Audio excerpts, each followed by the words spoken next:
बहुत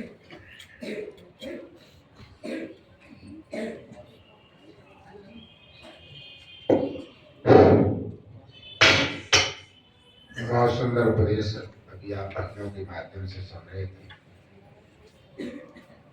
चर्चा भी आगे चलाते हैं जो पिछली चल रही है। गायत्री मंत्र के विषय में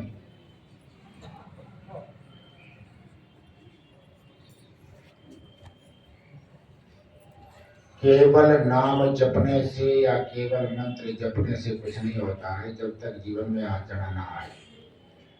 तो कई दिन से गायत्री मंत्र पे ही चर्चा चला रहा था मैं। गायत्री मंत्र के एक एक मात्रा की साधना कैसे करें।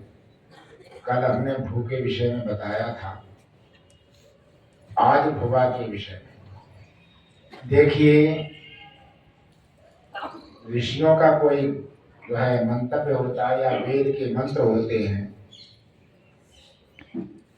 वो इस तरह से कि एक सूत्र मिल जाए तो सारे सूत्र खुलते चले जाते और उलझ गया तो फिर कुछ नहीं है, एक दूसरे से संबंधित हैं।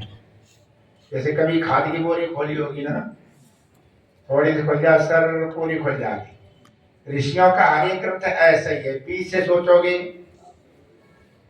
बीज से सोचोगे या बीज से करोगे तो समझ में नहीं आएगा। हम जैसे बच्चों को पढ़ाते हैं, शुरू में यदि सही समझ गया तो सारा समझ जाता है, और प्रारंभ में उसकी समझ में ना आया तो आगे बिल्कुल समझ में नहीं आता।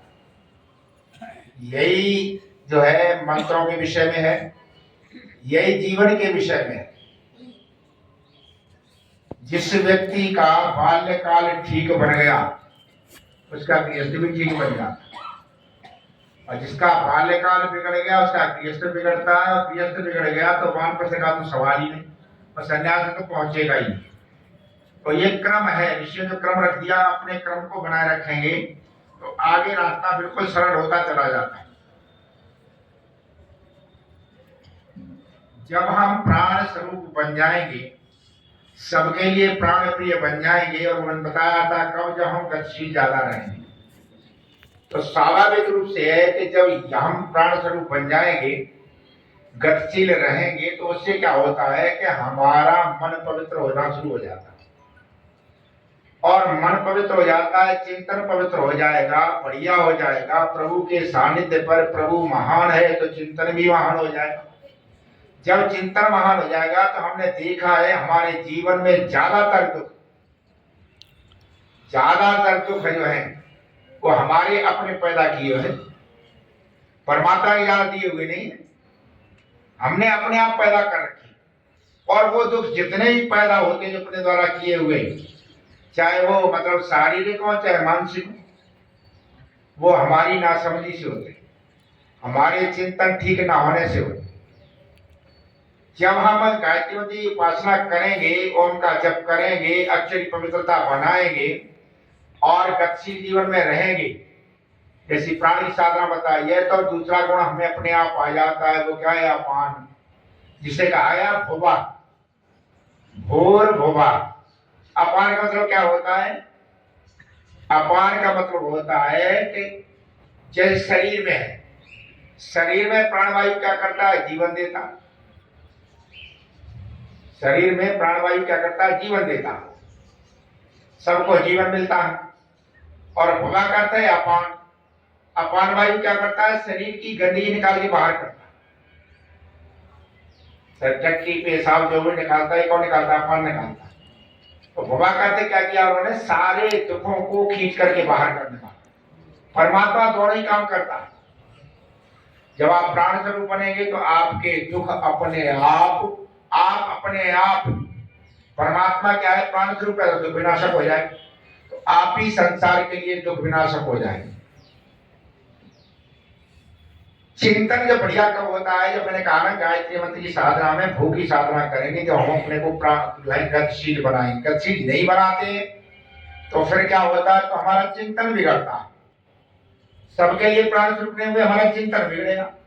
चिंतन बिगड़ेगा क्या? सबके लिए प्राण स्वरूप नहीं होंगे, सबके लिए वो करेंगे तो स्वाभाविक रूप से जो प्राण स्वरूप नहीं होता वो साथी हो जाता, और स्वार्थी हो जाता तो चिंतन बिगड़ता, चिंतन बिगड़ेगा तो दुख आएंगे।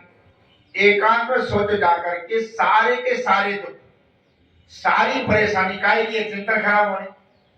और गायत्री मंत्र के पहले ही कह दिया, पहले अपने प्राण स्वरूप बनाओ, चिंतन सही कर लो।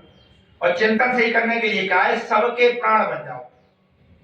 जब सबके प्राण प्रिय बन जाओगे जाकर तो बड़ा चिंतन आएगा। प्राण स्वरूप परमात्मा सबका प्राण है, हम भी सबके प्राण। जब सबका प्राण कोई बनता है तो चिंतन गलत आता और तप भी तभी हो जाता। जब प्राण स्वरूप बनेगा तभी तपस्वी बन जाता है। और जो तपस्वी होता है वही दूसरे के दुख दूर करता है। हमेशा ध्यान रखो, घर में परिवार में जितने भी कष्ट है काय के हैं, चिंतन में बढ़ो। किसी ने बड़ा सुंदर लिखा है, परिवार में लड़ाई झगड़े बहुत हो जाते हैं चिंतन कपट होने से। तो लिखा है, मतभेद नहीं यदि चाहत हो। यदि आप ये सोचते हो परिवार में मतभेद ना हो, मतभेद नहीं यदि चाहत हो, मत आपस में तुम भेद करो। कारण मतभेद कब होते हैं, भेदभाव हो जाता। और भेदभाव कब हो जाएगा, जब प्राण रूप नहीं गएगा। हम किसी को प्रिय समझे, किसी को अप्रिय समझे। फरुखाबाद में एक जगह है, पुराने समय पंजाब से भाग करके वहां पर बहुत से लोग आए, तो सिख परिवार भी आए और अच्छे संपन्न हो गए। दोनों भाई बहुत बढ़िया काम वाम उनके बहुत बढ़िया चले। एक भाई की उम्र 80 साल की, 75 साल, सब इकट्ठे रहे।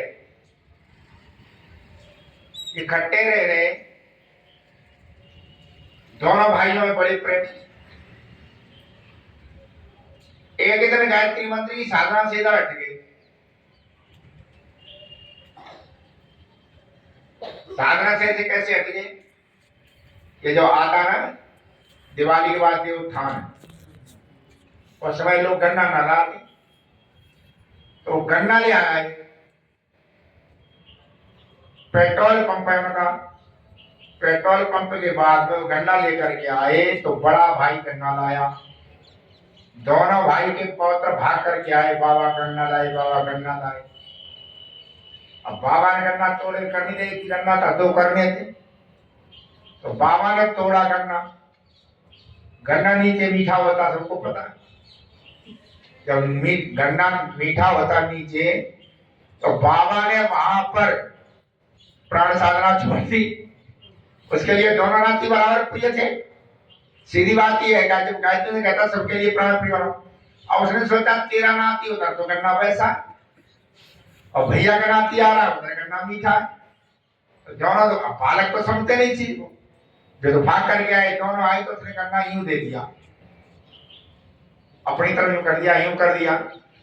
जंगले में से उन्होंने छोटे भाई 76 साल के, वो देख रहे, सीधा सीधा देता कोई बात ही नहीं। जब वो देख रहे तो उन्होंने शाम को कहे भैया के पैर छुए, तो भैया अलग अलग हो जाओ। अब हम दोनों अलग अलग हो जाएंगे। भाई इतने साल हो गए वहां से आए, सब कारोबार जमा जमाए, और अब तेरी 76 की, हमारी 80 साल की उम्र, अब अलग की बात क्यों करता। तो वो उसने कहा अलग की बात, ऐसी क्या बात हो गई कि भैया जब हाथ ऐसे हो जाए तो अलग ही ठीक है। जज सानिया गड़बड़ है भाई, जब हाथ ऐसे हो जाए तो अलग रहना ही ठीक है। समझे ना, ये अलग होना है। ये गायत्री मंत्र की साधना है। तो गायत्री मंत्र जपते रहिए, करो यूं, तो फिर कोई जप नहीं। उन्होंने क्या कहा कवि कि मतभेद नहीं यदि चाहत हो, मत आपस में तुम भेद करो। ब्रह्मा समझ गई ना समझ गई? हाँ। अब तक एक बुद्धि और दया आ गई। अब हाथ यही रहना चाहिए, तू यूं कर। वह तो घर से निकाल रहा, कोई बुका समझे को, वो तुम्हारे रहते तो यार है। समझ गए ना? मतभेद नहीं यदि चाहत हो तुम आपस में मतभेद करो। छल छेदन की यदि चाह तुम्हें यदि चाहे कि छल आपस में नहीं होना चाहिए, परिवार में नहीं होना चाहिए, यदि ये चाहे छल छेदन की यदि चाह तुम्हें पहले अपने छल छिद्र भरो। पहले अपने भरो, करना ही नहीं कहना है वृथा। हमेशा ध्यान रखो, यदि कर नहीं सकते हो तो कहो मत। करना ही नहीं कहना है वृथा, कहे के मत पैर पिछाड़ी धरो। औरों की हंसी में हंसो तुम भी। दूसरे प्रशंसा खूब प्रसन्न हो जाओ, दावत में जाओ, उसमें जाओ। औरों की हंसी में हंसो तुम भी, पर अपनी लोक हंसी से डरो। औरों की हंसी में हंसो तुम भी, पर अपनी लोक हंसी से डरो। अपनी लोक हंसी से डरते रहो। हमेशा रखना, जो लोक से डरता है वो हमेशा सही बना रहता। जो लोक से नहीं डरता है, इसे यही नहीं कि लोग क्या है, लोग हमें क्या कहेंगे क्या नहीं कहेंगे, ये ध्यान रखना, उसके तो दुखों के अंबार लगेंगे। और संसार में ऐसे ही लोग सदा दुखी रहते हैं, हमेशा ध्यान रखना। उन्हें सुधार की बात करो, वो सुधार हो ही नहीं, उनका सुधार नहीं। जो प्राण से हट जाता है तो वो थोड़ा मृत है। नाथूराम शंकर शर्मा बड़ा सुंदर लिखा है कि कोलो भोर कठोर महाकपटी। कैसे?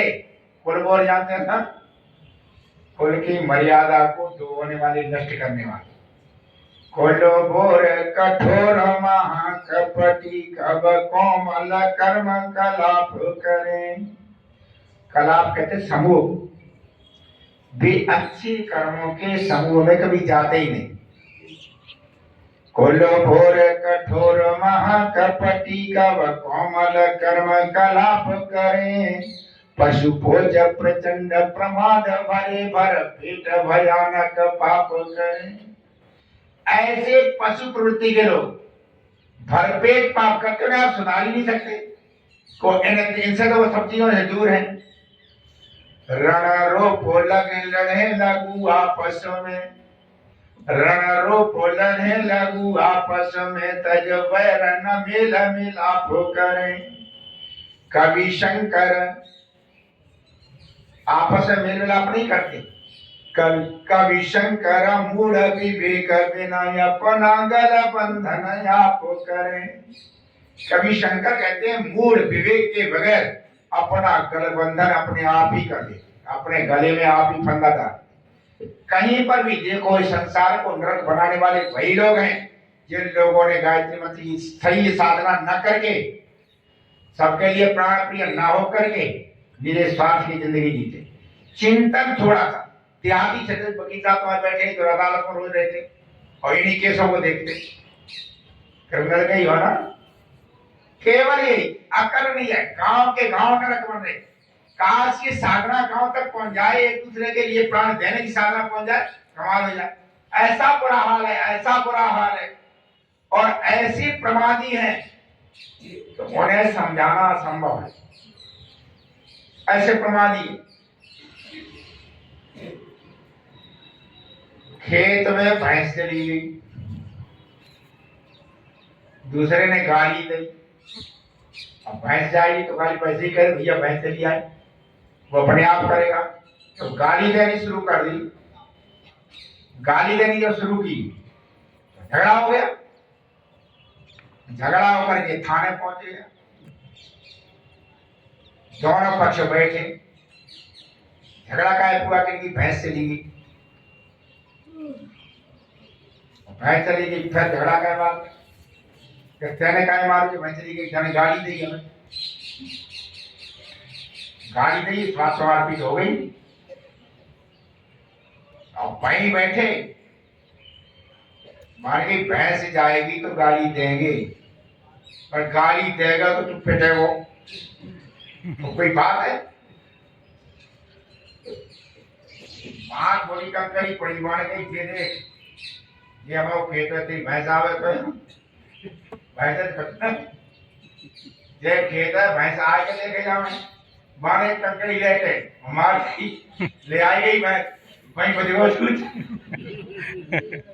खाने नहीं बजो बंद कर दे उसने दोनों दोनों बंद कर दे भाई अच्छा बंद कर दे हवाला तो बंद नहीं दिमाग ठीक हो जब शाम तक बंद रहे तब चालान करना नहीं था आ जाते तो नीचे पास वाले और हिसाब छोड़ दे जाए अब बनाए और बंद रहे थाने में बाहर निकले दिमाग ठिकाने आए तो समझौता करा देंगे कराए तो अब गई बाकी पास थानेदार की पैसा छोड़ दो ऐसे ही कमा रहे चले आएंगे पर कितने रुपया दोगे पर ये ज्यादा तो ना यार हम पे तो थोड़े ही हैं कि ना मान रहे हो थानेदार कि करो 5,000 लेंगे और चालान कर देंगे और देख लो चालान कर दे मुकदमे चलेंगे बहुत खर्च हो जाएंगे तो मैं छोरा को बुलाया और छोरा आया दोनों ने 2,500 रुपया दे घर आए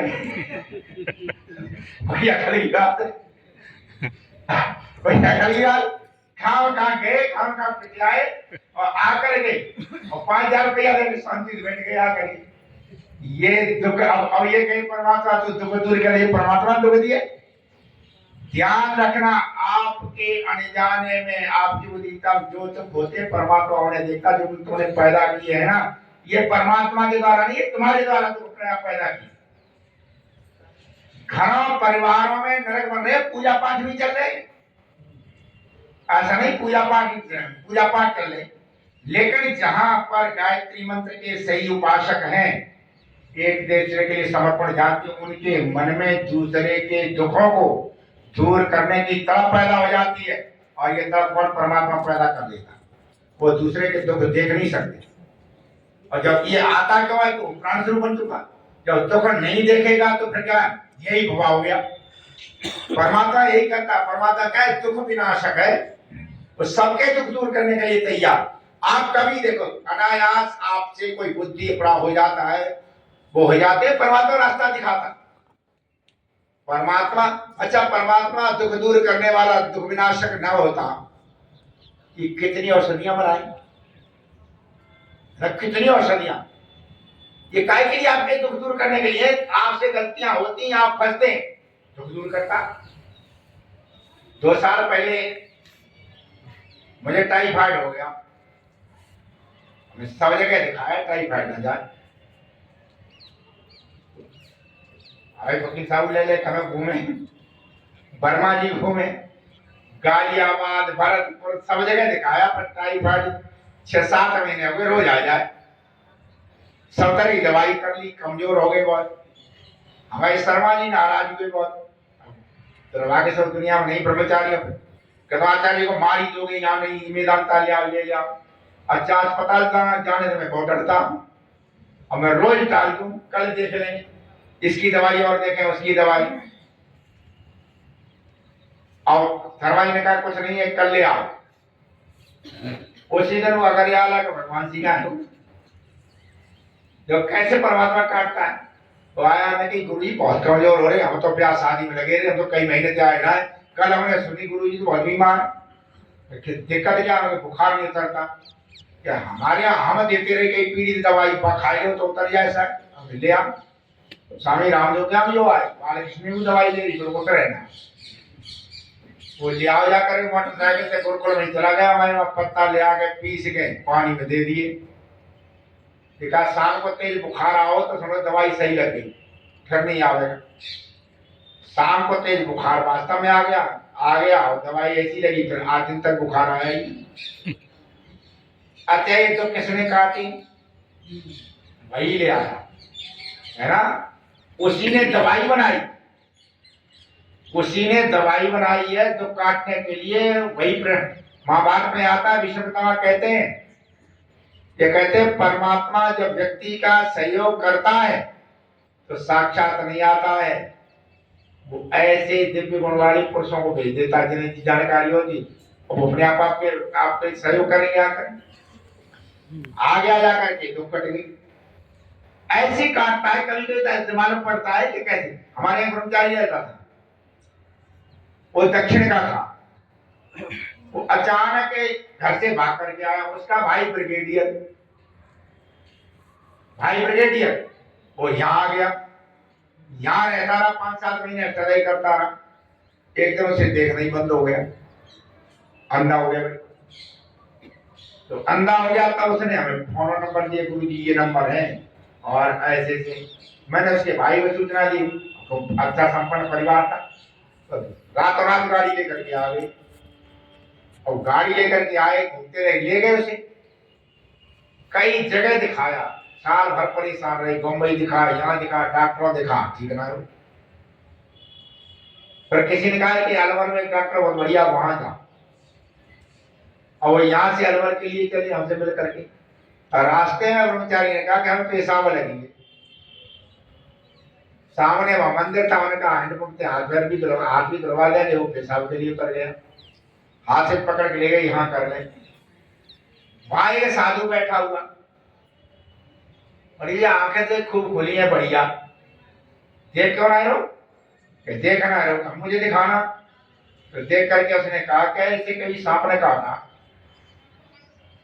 अब जानते फौज तो जंगलों में तो होते हैं उनके।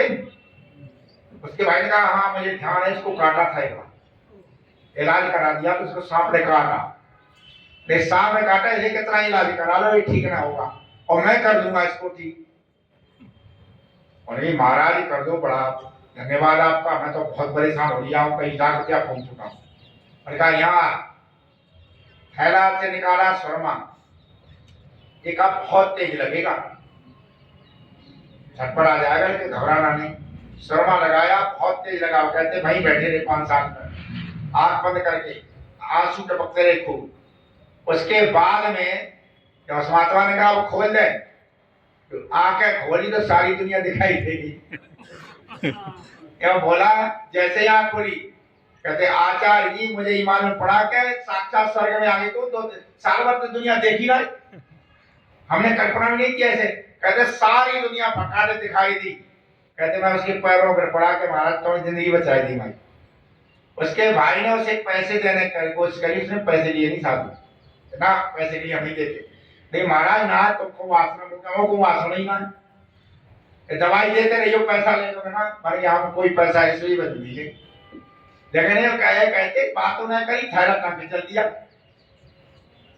अच्छा कहां से कहां पहुंचा जा करके, कैसे ज्योति आई जाकर, किसको भेज दिया जाए, कैसे प्राप्त काटे उसने, यही तो दुख विनाशक है, ये कमाल है। फिर वो मेरे पास लेकर गया है, उन्होंने कहा लो तुम्हारे ब्रह्मचारी आंखें ठीक कर दी, सालों रात ठीक हुई। हाँ हालांकि वो उसको उसे काफी पढ़ भी जाते, साथ ही ले गए। अब कुछ दिन हमारे यहाँ रहते तो फिर कहाँ के आदमी कहाँ जाता, फिर कहाँ नहीं देते। तो मैं ये कह रहा हूं कि कहां से कैसे करता, पहले तुम अपने को प्राण स्वरूप बनाओ। तुमसे कोई गड़बड़ी या अनायास कहीं दुख हो गए तो परमात्मा काट देगा। ये काटा कि नहीं काटा? अब इन दुखों को परमात्मा नहीं काट रहा, तुमने पैदा कर ली, आपके चिंतन से पैदा हुए हैं। उन दुखों को परमात्मा नहीं काटेगा। उन दुखों को कैसे कटेगा? आप अपना पुरुषार्थ कीजिए, ज्ञान प्राप्त कीजिए, साधना कीजिए, गायत्री मंत्र का जप कीजिए, प्राण स्वरूप धीरे धीरे करिए, आपका चिंतन हो जाएगा, आपके दुख कट जाए। जब तक चिंतन नहीं खुलता, ये ध्यान रखना, तब तक दुख नहीं करते। आजकल घर परिवार नरक बन गए, क्यों? नई शादियां आती हैं तो देखो जाके अदालतें भरी पड़ी, कोर्ट ने, हाई कोर्ट ने अभी नोएडा में और दिल्ली में जांच के लिए भेजे। इतनी हवा खराब हो रही है, वातावरण समाज खराब हो रहा है, इसलिए सैकड़ों बालक शादियां कर लेते हैं, जाकर फिर भी कहते सिक्योरिटी दो। अब इतनी पुलिस कहां से आ गई? कोर्ट का ये तो बहुत बड़ी बीमारी फैली, और कौन करता शादी? फर्जी बना रखे, फर्जी करते, फिर टूट जाती, फिर मरते, फिर मरते भी है, फिर जाकर शादी करने वाले मार देते जाकर। अच्छा मरने कटने तक कैसे आ गया? समझदारी ना हो। जहां घर में परिवार में गायत्री मंत्र के साधक होंगे, रोज हवन होगी, रोज संध्या होगी, रोज बच्चों को स्वाध्याय कराया जाएगा, वहां विवेक पैदा हो जाता है, वहां विवेक पैदा हो जाता है। जहां विवेक पैदा हुआ, प्राण शुरू करने का मतलब संवेदनशीलता, वो अपने बाप को बाप, माँ को माँ, भाई को भाई समझने लग जाता।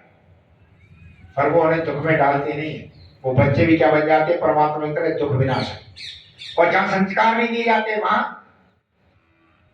बाप परिवार घोर नरक में परमात्मा क्या करे। परमात्मा तो अपने आप द्वारा पैदा किया हुआ नरक है। तो जिन परिवारों में, जिन घरों में ऐसे सुसंस्कार होते हैं वहां दुख नहीं आते, और जहां कुसंस्कार होते हैं वहां बात तो कितना ही समझाए, कुसंस्कारों में कितना ही समझाओ बदलाव होता नहीं। इस विषय में नाथूराम शंकर शर्मा ने बहुत बढ़िया लिखा है। एक कुसंस्कारित बहू, विवाह हो गया, आजकल ऐसा प्राय करके होता है, माता शिक्षा नहीं देती, उल्टी शिक्षा और देती। मैंने कई बार देखा। अब तो फोन और चले गए,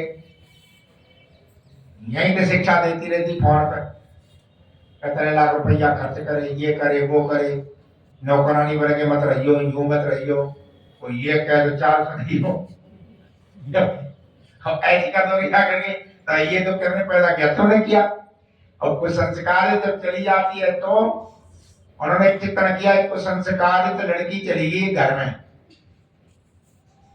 विवाह हो गया, लड़का नौकरी कर रहा। अब वो नौकरी मत सोची कि हम आदत देने इतनी रोटी रोटी खा कर लड़ाई झगड़ा कर तो ले चलेगा। सास से लड़ाई, ननद से लड़ाई, जेठानी से लड़ाई, जेठ से लड़ाई, नाक बना कर रखी। लड़का नौकरी से घर पे आया, बाकी अम्मा ने कही कि जब बीमारी को ले जाए यहाँ से, जब बीमारी यहाँ से ले जा, नाक बना कर रखी पूरे घर की। बाने बैठा समझ आई, अरे तू समझ आकर नौकरी करे न तो खाओ तेरे भाभी से लड़ी, अम्मा से लड़े, भाई बहन से लड़े, सब घर से लड़े, तो कोई तो छोड़ दिया, तू काऊ को कुछ नहीं होती। तो समझाने में तो आई ना है, तू मैं घर को बड़ो घरू मानतो हूँ, सब घर वैसे और कहिए अम्मा बाप ने पैदा करे थे, सास ससुर है, इनकी सेवा कर ले, ये करे ना, संग चलेंगे तेरे। तो शंकर ने लिखा है, क्या कह रही हो कि सास मरो ससुरा पजरो, सास मरो ससुरा पजरो, इस बाखर में पल को न रहूंगी। अब यहाँ एक पल को नहीं रहूं मैं। और सौते जेठानी छठी नदी, यदि एक कहेगी तो लाख कहूंगी। तो क्या सौते जेठानी बात करो, ननद तो छठी वही है। सौते जेठानी छठी नदी, यदि एक कहेगी तो लाख कहूंगी। और जेठ जलावा के मारू पटा, देवर की पवती न कसहूंगी। लजल संगत पिया कवि शंकर, पियर की कल कैल कहूंगी। या तो लजल नया नया पियर चले जाएंगे, मेरा कर दिया पूरे घर का। और मैंने ऐसे ऐसे परिवार देखे हैं, जैसे कल आए थे उस्माना वाले, कल आए थे ना, मैंने देखा पीछे भी हमें कौन थे, तो सेवा तो रोज आते, ये कहते आचार्य जी मेरी जैसी बहु दुनिया को मिले, इतनी संस्कार। कल भी रोगे, जब हमने ये कहा तो रो गए, इतनी तारीफ करते पीछे थी। और वो है कठिनाइयां सहन करके सास ससुर की जो सेवा उसने की है, आदर्श है। ऐसे परिवारों को देख करके, ऐसी संस्कार बहू को देख करके तो मैं भी कुछ लिखता रहता हूं। तो मैंने जो है सुन करके देख करके गृहस्थ को, फिर हमने एक रचना की, शंकर जी की रचना है कुसंस्कारित वधू, और हमने लिखा है सुसंस्कारित वधू। उसके कुसंस्कारित सुसंस्कारित। अब सुसंस्कारित बहू से लड़का कहता है नौकरी जाए, मैं बहुत बहुत परेशान हूँ, यहाँ तो बहुत परिवार चलेगा, तू संग कर। मैं बहुत परेशान हुआ, वहां चल जाकर चले, यहाँ कहाँ बीच में आधी रोटी तो रोज बनानी पड़ती, और भैया जो नेतागिरी और कर रोज पतेली सीधी ना रोज चाय अच्छा बना चल भाई संग में। लेकिन उसको बहुत अच्छी शिक्षा मिली। वो अपने पति से क्या कह रही है, वो कह रही सास भली ससुरा तपसी, सास भली ससुरा तपसी, इनके पग पूज के धन्य बनूंगी। प्यार जेठानी का भाव भरा, ननदी का स्नेह न भूल सकूंगी। देवर देवर, देवर तुम्हारा देवता है, देवर देवा है जेठ जसी, और जेठ का सारी क्षेत्र में यश फैला हुआ है। देवर देवा है जेठ जसी, कुल के कुल भार को संघर्ष होगी। अब मैं यहाँ रहूंगी नहीं, चाहे मेरी कुल की बदनामी होगी। हम कम से कम 10 आदमी आता है खाकर तो कर देते हैं। देवर देवा है जेठ जसी, कुल के कुल भार को संघर्ष होगी। स्वर्ग समान यही घर है, अब कैसे कहूं पिया संग चलूंगी। स्वर्ग समान यही घर है, अब कैसे कहें पिया संग चलूंगी। कैसे कहें, मेरे लिए तो घर ये पूरा स्वर्ग हो रहा। ध्यान रखना, जहां गायत्री का उपासक बन के पति पत्नी घर पूरा रहता, एक दूसरे के प्राण स्वरूप बन जाते हैं, उनके घरों में दुख कभी झांका नहीं करते। समझदारी इतनी होती, दुकान कहां से आए। अच्छा, जब समझदारी होती है वहां एकता रहेगी, एकता रहेगी तो दुख कहां से आ जाए। कि गायत्री मंत्र की दूसरी साधना का यही है। पहली साधना यदि कर ली, प्राण स्वरूप बनना सीख लिया, एक दूसरे के लिए प्राण बनना सीख लिया, तो आपका स्वरूप जैसे परमात्मा का स्वरूप क्या है, दुख विनाशक है, तो आपका भी स्वरूप कैसा हो जाएगा, दुख विनाशक हो जाएगा। आपको भी सब लोग ये कहेंगे कि भाई फलाना आदमी बुलाओ। कैसे घर में परिवार में जहां कहीं है, किसी पर कोई कष्ट आएगा, लोग तुम्हें पुकारे। हमारे यहाँ पास में एक चना बेचता था, मथुरा, चना बढ़िया बेचता, ब्याया गाड़ी था, और 2 घंटे बेचता था बोले झंडा तो ज्यादा नहीं बेचता था, 2 घंटे में इतना कर लेता था कि वो अपना चलता रहता। अब किसी ने टक्कर वाली उसकी टांग टूट गई,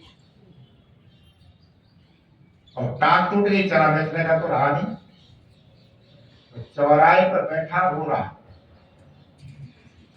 देखा अब इस जिंदगी का क्या होगा, तो घर बर्बाद तो था। वहां किसी ने कह दिया कि अब दुनिया में एक ही आदमी है जो तेरा सहयोग दे सकता। कौन है, यहाँ चला जाता है पर हाथ पैर जोड़ियो, वे तो तेरे सहयोग कर देंगे, और कौन अपने घर में रख लेगा। यहाँ आया जैसे तैसे, मैं वहां खड़ा था, पैर पकड़ रोने लग गया, भाई कैसे अब बुढ़ापा बचा।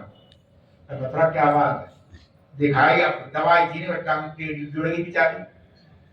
मैंने मतलब कोई बात नहीं कि यहाँ रहेगा, पहले बड़ा हॉल था, मैंने मतलब यहाँ रख दिया।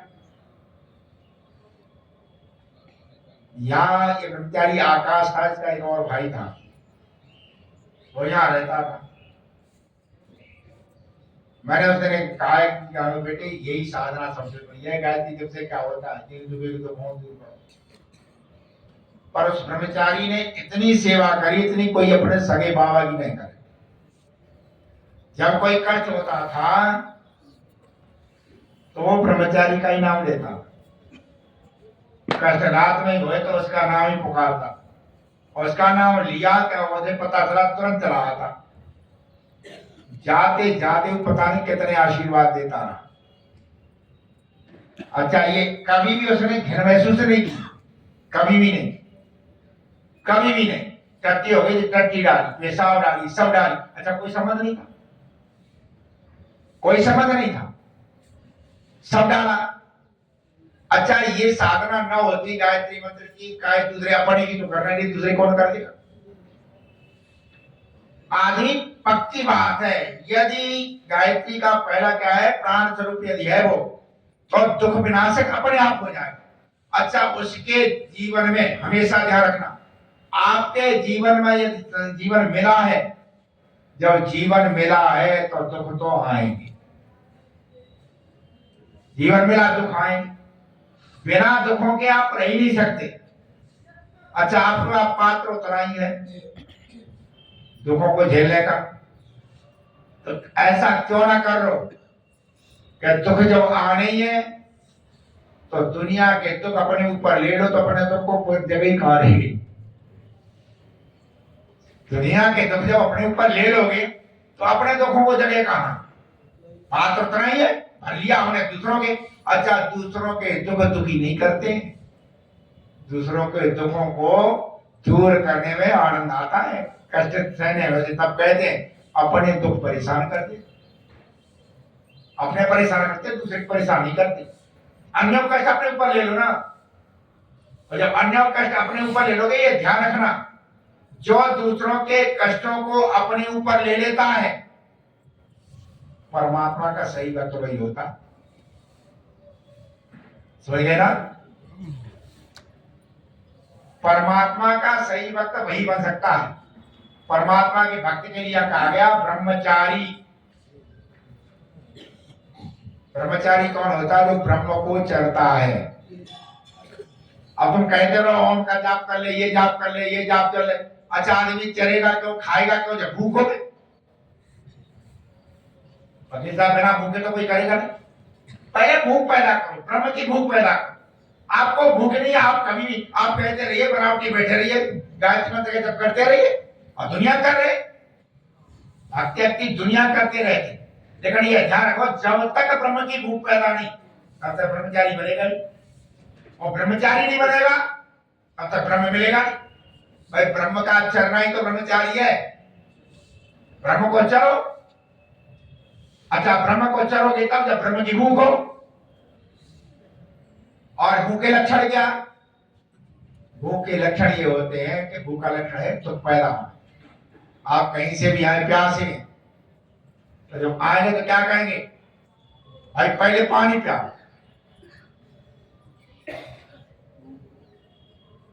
अच्छा, हमारे स्वामी जी बहू के लिए किताब भेंट कर रहे हैं, अभी बाद में ले जाना चाहता। पहले क्या करना पड़ेगा? भूख पैदा करो, तभी तो ब्रह्म को चरोगे। अब ब्रह्म की भूख है ही ना, आप बैठा ले रही नंदाले को बैठा तो गायत्री में जाओ, तो संध्या करो, मन ही नहीं लगे किसी का भी। मन कब लगता है? भूख हो। और भूख का लक्षण क्या है? दुख। भाई तो मैं तो आदमी चिल्लाता है, दुख होगा, दर्द होगा, तभी तो कहता हाँ दवाई लाओ, कहते कोई दवाई ला दो, कोई नहीं लेगा। इसलिए उन्होंने लिखा है, किसने? रहीम ने, सुख में सुमिरन सब करें, दुख में करे न कोई, और जो दुख में, जो सुख में सुमिरन करे तो दुख काहे कौन। असल में असली स्मरण होता ही दुख में। असली स्मरण कब होगा? याद कब होता है? जब दुख हो। बिना दुख के असली हो ही नहीं सकता। तो दुख पैदा करो, और दुख अपनी ज्यादा कष्टकारी है, दूसरे के दुख अपने ऊपर ले लो। इसलिए जो स्वामी दयानंद रात्रि में टहल रहे, महाराज कोई बीमारी है ना, भक्त बंदे वहीं थे, आप 1-2 बजे टहल रहे हैं, कोई बीमारी है ना, फिर कहा कोई दर्द है? क्या दर्द तो है,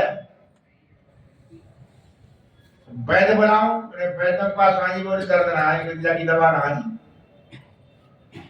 काय का दर्द है? उसी दिन गंगा में प्रवाहित करते हुए बच्चे को देखा था, गरीब माँ को कफन उतार के लाई।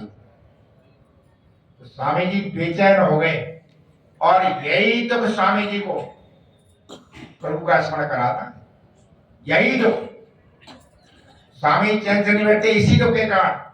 भारत वर्ष की दुर्दशा देख करके मैं श्री राम का दिल कैसा था, उन्होंने अपनी जाति को कोसा है। उन्होंने कहा यदि ये विद्या से प्रमुख न होते, जब पाखंड न फैलाते, तो भारत की दुर्दशा नहीं होती। क्या कहते हो? जहां तक ये था, विद्या पढ़ते नहीं थे, ब्राह्मण चौका लगावे, चौका जुआ चार रह गए, तो स्वामी जी क्या कहते हैं कि चौका लगाते लगाते देश की बल बुद्धि विद्या में चौका लगा दिया। देश की दुर्दशा देख करके, स्वामी के शब्द है, देश की दुर्दशा देख कर हमारी छाती फटती है। यदि ऐसा ना करते देश की ऐसी दुर्दशा क्यों होती? तो हमेशा जो छाती उसी की फटेगी, किसकी? जो प्रभु का सीधा भक्त होता, प्रभु का भक्त नहीं होता उसकी छाती नहीं फटा कर। तो हमेशा ध्यान रखो, दूसरी साधना क्या है? दुखों को बढ़ाना। परमात्मा दुख विनाशक है, हम भी दुख विनाशक बने। हम दुख उत्पादक है गायत्री मंत्र के। हमारी वजह से किसी को दुख हो जाए, हमारी वजह से किसी को दुख हो, इसका मतलब है हम गायत्री मंत्र की साधना सही नहीं कर। हमारी वजह से किसी को दुख नहीं होना चाहिए कि हम कहीं पर भी हैं हम सुख बांटेंगे, दुख नहीं। ऐसा करेंगे। अच्छा, ये घर में परिवार में रोज सोचो, हम सवेरे को लेते रहते हैं कि वो कभी तो पत्तों का रस लेते हैं, कभी गुनगुने पानी में नींबू ले लेते हैं। अब नींबू लेते, अच्छा किसी की लगातार ड्यूटी लगा दो ना तो ड्यूटी से बाहर हो जाती कर्मचारी को भी। रोज कहता ना, रोज एक पानी गर्म करके देना और रोज ये लेकर खिलाना है, तो काल की ड्यूटी लगा दो तो कोई गुलामी महसूस करता। एक दो दिन तो कर देता, फिर धीरे धीरे वो नागा करने लग जाता। अब नागा ये करने लग जाता, फिर मेरा भी दवा हम कहते तो ठीक नहीं है, किसी भी तरह से बहाना। आज वो लेट पहुंचा जाकर के नींबू बना दूंगा, बनाऊंगा तो हम तो पी चुके हैं, हम तो पी चुके हैं। आज आपने पहले पिया है, टाइम दे पी लियो, अब तो चिंता मत करे, अब कर लेंगे।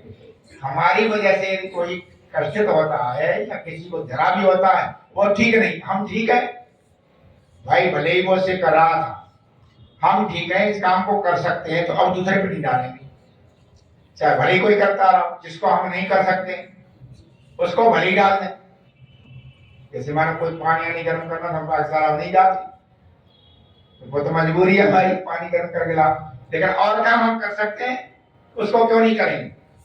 तो उसी तरह से आप प्रभु के भक्त हैं तो अपने काम दूसरों पर डालो। काई खाम का दुख पैदा हो दूसरे, या हमारे हाथ पर तो हम कर लेंगे ना उनको, जब हमारे हाथ पर चल रहे हैं तो हम उसको करेंगे, उससे दो लाभ है। गतिशीलता हमारी आएगी, दूसरे को दुख नहीं होगा। और असल में हम तो मजबूर है, हमें कुछ करने नहीं देता, हम तो अपना हर काम करने को तैयार। भोजन है, भोजन की हमें मजबूरी है, जो बनवाएंगे ना भोजन बगीचा में बहुत बढ़िया बनाते हैं। हमने वर्षों भोजन बनाया, सदी 7वीं से लेकर के अब BA तक पढ़ते रहे, अपने हाथ से भोजन बनाते। भोजन जो हम बनाते हैं अपना जिस ढंग से, न तो भोजन हमें मिल पाता, और मैं गारंटी करता हूँ भाई भोजन खाता हूँ तो बीमार नहीं हो कभी भी, और भोजन मिलता ही नहीं वैसा जैसा हम चाहते। अच्छा, बना सकते नहीं, बना नहीं देखते, इतनी माता रह रही बनाने न रहेगी, अरे हमारे रहते तो बनाए थे। हम यहाँ तो क्या भोजन बना नहीं सकते, तो बना नहीं सकते तो अपना जैसा है वैसा मजबूरी है। तो उसी तरह से घरों परिवारों में जहाँ कहीं पर भी हो, प्राय करके गांठ बांध लो, जो काम हम कर सकते हैं हम दूसरे पर नहीं करना है, हम दूसरे भाग नहीं बने, और बनते हैं तो फिर हम गायत्री को पा सकेंगे। कोई भी कार्य है, कैसा भी कार्य है, उस कार्य को हम अपने आप करेंगे, हम दुख उत्पादक नहीं दुख विनाशक बनेंगे। और जब ऐसा बन जाएंगे दुख विनाशक बनेंगे, तो इसका मतलब गायत्री मंत्र के दूसरी मात्रा जो क्या होगा कि हम सही उपासना करें। परमात्मा दुख विनाशक है, वो अपने काम अपने आप करता, साथ आपकी सहायता नहीं लेता, लेकिन आप इतना करें, वो आपके दुखों को दूर करने के लिए तो तैयार है, लेकिन उन दुखों को वो दूर कैसे कर सकता? उन दुखों को दूर नहीं कर सकता कि आपको सब कुछ देने के बाद भी आप दुखी। तो उसमें परमात्मा क्या करे? सब कुछ है, दुनिया आदमी दुखी। और जिस आदमी में लोभ और लालच पड़ गया, उसे सारी धरती दे दो तो सुख नहीं, उसे सारी धरती दे दो फिर भी सुख नहीं उसके लिए। तो जो जिस सुख से तुम्हारे परमात्मा आपको वस्तु दे सकता है, संतुष्टि नहीं दे देगा। परमात्मा वस्तु दे देगा, संतुष्टि नहीं देगा। संतुष्टि तुम्हें करनी है। अब देखते ना, अब पिछले दिनों वो अंबानी 25 करोड़ रुपए जुर्माना हो गए, शेयर मार्केट में हेरफेर कर दी, और अरबपति आदमी हेरफेर कर रहा है, जुर्माना। अब जब परमात्मा को कहा जो अपने आप में संतुष्ट है। तो ध्यान रखो, परमात्मा दुख विनाशक है, दुख दूर करता है और आपको सब कुछ देता है, लेकिन संतुष्टि नहीं दे सकता। संतुष्टि हमें करनी पड़ेगी। उसने बहुत कुछ दिया, ये शरीर इतना उत्तर दे दिया, कोई कम है? और इतना बहुत कुछ उसने दे दिया है, तो संतुष्टि तुम्हें पैदा करेगी। और संतुष्टि कब पैदा होगी? ऐसे ही होगी, दूसरों के दुखों को देखो, उन्हें दूर करो, अपने आप संतुष्ट हो जाए। वो इसके बगैर होंगे नहीं। तो ये क्या है? गायत्री मंत्र के दूसरे की साधना है। आज से अपनी गांठ बांध करके जाओ, हम अपने काम को अपने आप करेंगे, किसी को दुखी हम नहीं करेंगे। तो मैं गायत्री मंत्र का साधक, मैं गायत्री मंत्र की साधना कर रहा हूँ, और यदि ऐसा करके आप चलेंगे तो निश्चित रूप से गायत्री मंत्र की सही साधना होगी। और पिता परमात्मा आपको शक्तिवती प्रदान करे कि गायत्री मंत्र के सही उपासक बनके घर परिवार सबको स्वर्ग बनाए। इन भावना के साथ यजमान बने हुआ आ गया।